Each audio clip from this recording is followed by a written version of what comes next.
Bismillahirrahmanirrahim. Assalamualaikum warahmatullahi wabarakatuh. Perkenalkan, nama saya Fiska Devi dengan NIM G701200006. Di sini saya dari Fakultas Matematika dan Ilmu Pengetahuan Alam Prodi Farmasi. Nah, pada kesempatan kali ini saya akan menjelaskan mengenai apa sih itu obat parastamol, bagaimana farmakodinamiknya, bagaimana farmakokinetiknya, serta farmasetik dari obat parastamol itu sendiri. Nah, baik, langsung saja. Parastamol atau acetaminophen ini adalah obat analgesik dan antipiretik yang populer dan digunakan untuk meredakan sakit kepala, nyeri ringan, serta demam. Nah, obat ini digunakan sebagian besar sebagai obat resep untuk analgesik dan flu. Obat ini juga memiliki keamanan bagus pada dosis yang standar. Akan tetapi, mudah terjadi overdosis karena obat ini muncul pada banyak sediaan obat. Nah, hal inilah yang mendorong terjadinya overdosis itu baik disengaja maupun tidak disengaja. Nah, berbeda dengan obat analgesik yang lain seperti aspirin dan juga ibuprofen, parastamol ini dia tidak memiliki sifat anti radang. Jadi, parastamol ini dia tidak tergolong dalam obat jenis obat antiinflamasi non-steroid atau OAINS. Nah, dalam dosis normal, parastamol ini dia tidak mengiritasi permukaan bagian dalam lambung atau mengganggu gumpalan darah, ginjal, atau ductus arteriosus pada janin. Nah, pada kemasan, obat ini terbagi menjadi beberapa sediaan. Nah, ada sediaan parastamol tablet, itu dari dosis 500 mg. Kemudian ada parastamol sirup, dan juga ada parastamol suppositoria. Nah, selanjutnya parastamol dalam mengatasi demam ini telah disetujui sebagai penurun demam untuk segala usia. Nah, menurut WHO hanya merekomendasikan penggunaan paracetamol sebagai penurun panas untuk anak-anak jika suhunya melebihi dari 38,5 derajat Celcius. Namun, efektivitas dari parastamol sendiri ini untuk demam anak masih dipertanyakan karena ini jika dibandingkan dengan efektivitas ibuprofen. Nah, kemudian parastamol sebagai anti nyeri ini juga digunakan untuk obat nyeri, mempunyai aktivitas sebagai analgesik. Nah, tetapi aktivitas antiinflamasinya ini dia sangat rendah. Nah, kemudian parastamol ini dia lebih dapat ditoleransi oleh pasien yang mempunyai riwayat gangguan pencernaan. Kemudian seperti pengeluaran asam lambung berlebihan dan pendarahan lambung dibandingkan dengan aspirin. Nah, selanjutnya untuk efek samping dari parastamol ini sendiri, yaitu pada dosis yang telah direkomendasikan, parastamol tidak mengiritasi lambung, mempengaruhi koagulasi darah, atau mempengaruhi fungsi ginjal. Namun, pada dosis besar atau melebihi dari 2000 mg per hari, dapat meningkatkan risiko gangguan pencernaan bagian atas. Nah, hingga pada tahun 2010, parastamol ini dipercaya aman untuk digunakan selama masa kehamilan. Kemudian selanjutnya kelebihan dosis. Nah, pada penggunaan parastamol di atas rentang dosis, terapi dapat menyebabkan gangguan hati.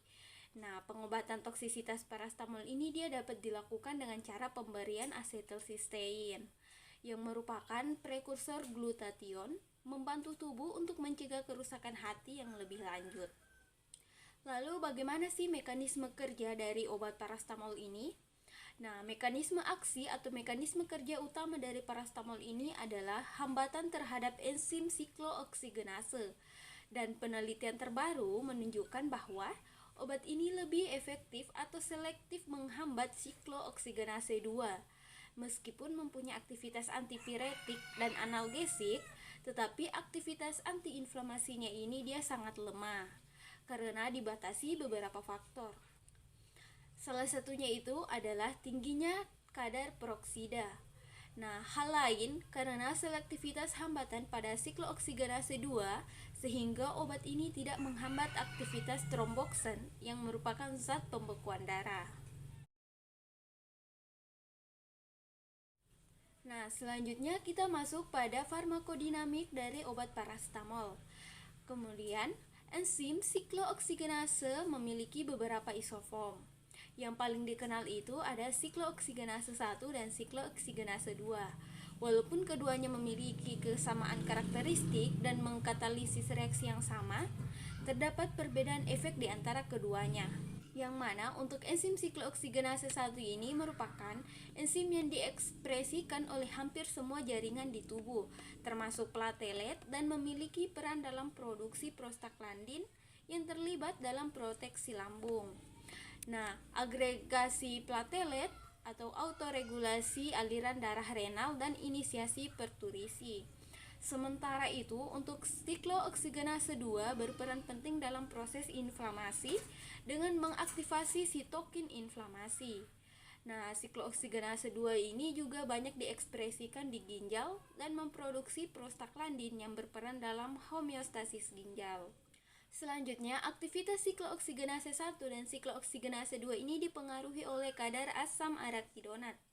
Nah, ketika kadar asam arakidonat ini rendah, maka prostaglandin akan membentuk dari terutama siklooksiggenase 2.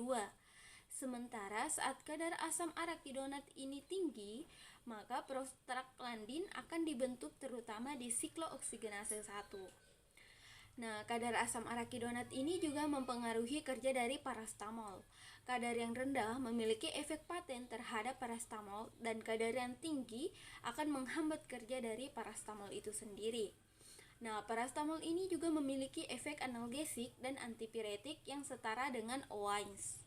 Sebagai analgesik, parastamol ini dia menghambat prostaglandin dan cara berperannya sebagai substrat dalam siklus proksidase enzim siklooksiggenase 1 dan siklooksiggenase 2. Dan juga menghambat peroksinitrit yang merupakan aktivator enzim siklooksiggenase. Kemudian, sebagai antipiretik, parastamol ini menghambat peningkatan konsentrasi prostaglandin di sistem saraf pusat dan cairan cerebrospinal yang disebabkan oleh pirogen. Nah, efek klinis parastamol ini dapat terlihat dalam 1 jam setelah pemberiannya. Dalam beberapa studi, ditemukan bahwa paracetamol dapat menurunkan suhu sebesar 1 derajat Celcius setelah 1 jam pemberian. Kemudian, parastamol ini juga tidak seefektif OAINS dalam meredakan nyeri pada artritis akut. Mengapa? Ya, karena tidak dapat menurunkan kadar prostaglandin di cairan sinovial.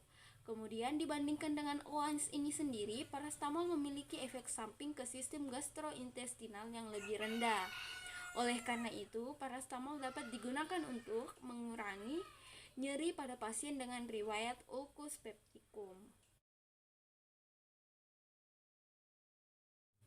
Nah, baik, selanjutnya kita masuk pada farmakokinetik dari obat parastamol ini.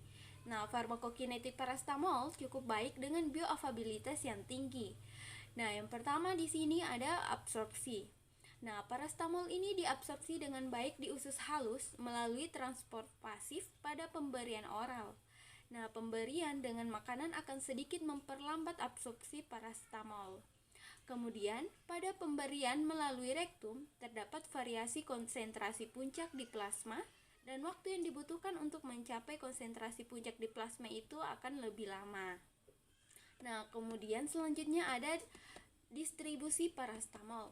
Nah, setelah pemberian oral, konsentrasi puncak pada plasma akan dicapai dalam waktu 10-60 menit pada tablet biasa, dan 60-120 menit untuk tablet lepas lambat. Untuk konsentrasi rata-rata di plasmanya ini ada 2,1 mikrogram per mili dalam 6 jam dan kadarnya hanya dideteksi dalam jumlah kecil setelah 8 jam. Kemudian, parastamol ini memiliki waktu paruh 1-3 jam. Parastamol memiliki bioavailabilitas yang tinggi. Kemudian sekitar 25% parastamol dalam darah ini diikat oleh protein. Nah, selanjutnya metabolisme parastamol ini terutama berada di hati melalui proses glukuronidasi dan sulfasi menjadi konjugat non-toksik. Nah, kemudian sebagian kecil dari parastamol juga ini dioksidasi melalui enzim sitokrom P450 menjadi metabolit toksik berupa N-asetil P-benzoquinonimin. Pada kondisi normal, N-asetil P-benzoquinonimin ini akan dikonjugasi oleh glutathione menjadi sistein dan konjugat asam markapturat. Ketika diberikan dosis dalam jumlah yang besar atau terdapat defisiensi glutathione, maka N-asetil-P-benzoquinonimin ini tidak dapat terdetoksifikasi dan menyebabkan nekrosis heparakut. Nah, selanjutnya itu untuk eliminasinya sendiri, sekitar 85% parastamol diekskresikan dalam bentuk terkonjugasi dan bebas melalui urin dalam waktu 24 jam. Kemudian pada parastamol oral, ekskresi melalui renal berlangsung dalam laju 0,16 sampai 0,2 mili per menit per kilogram. Kemudian eliminasi ini akan berkurang pada individu berusia lebih dari 65 tahun atau dengan gangguan ginjal. Selain ginjal, sekitar 2,6% akan diekskresikan melalui biliar. Nah, parastamol ini juga dapat diekskresikan dengan hemodialisa. Nah, baik, selanjutnya kita masuk pada farmasetika dari parastamol. Nah, pemberian dari parastamol sendiri ini dia berbentuk serbuk hablur, kemudian putih, tidak berbau dan rasanya ini dia sedikit pahit. Kemudian untuk kelarutan dari parastamol sendiri ini dia larut dalam air mendidih dan dalam natrium hidroksida 1 neoton, mudah larut dalam etanol. Parastamol sendiri ini mengandung tidak kurang dari 98,0% dan tidak lebih dari 102,0%. Nah, kemudian untuk wadah dan penyimpanan dalam parastamol ini dia dalam wadah tertutup rapat, tidak tembus cahaya, kemudian kita simpan pada suhu ruang terlindung dari kelembaban dan panas. Selanjutnya, untuk kestabilan pH dari parastamol sendiri ini dia stabil pada pH antara 4 dan 7 pada 25 derajat Celcius. Nah, untuk karakteristik fisiknya berada pada titik lebur 160 derajat Celcius sampai dengan 172 derajat Celcius. Kemudian parastamol ini juga dia tidak higroskopis. Nah, baik, sekian dari penjelasan mengenai obat parastamol. Untuk lebih dan kurangnya saya mohon maaf dan saya akhiri. Wassalamualaikum warahmatullahi wabarakatuh. Semoga bermanfaat bagi saya terutama dan untuk teman-teman sekalian. Terima kasih.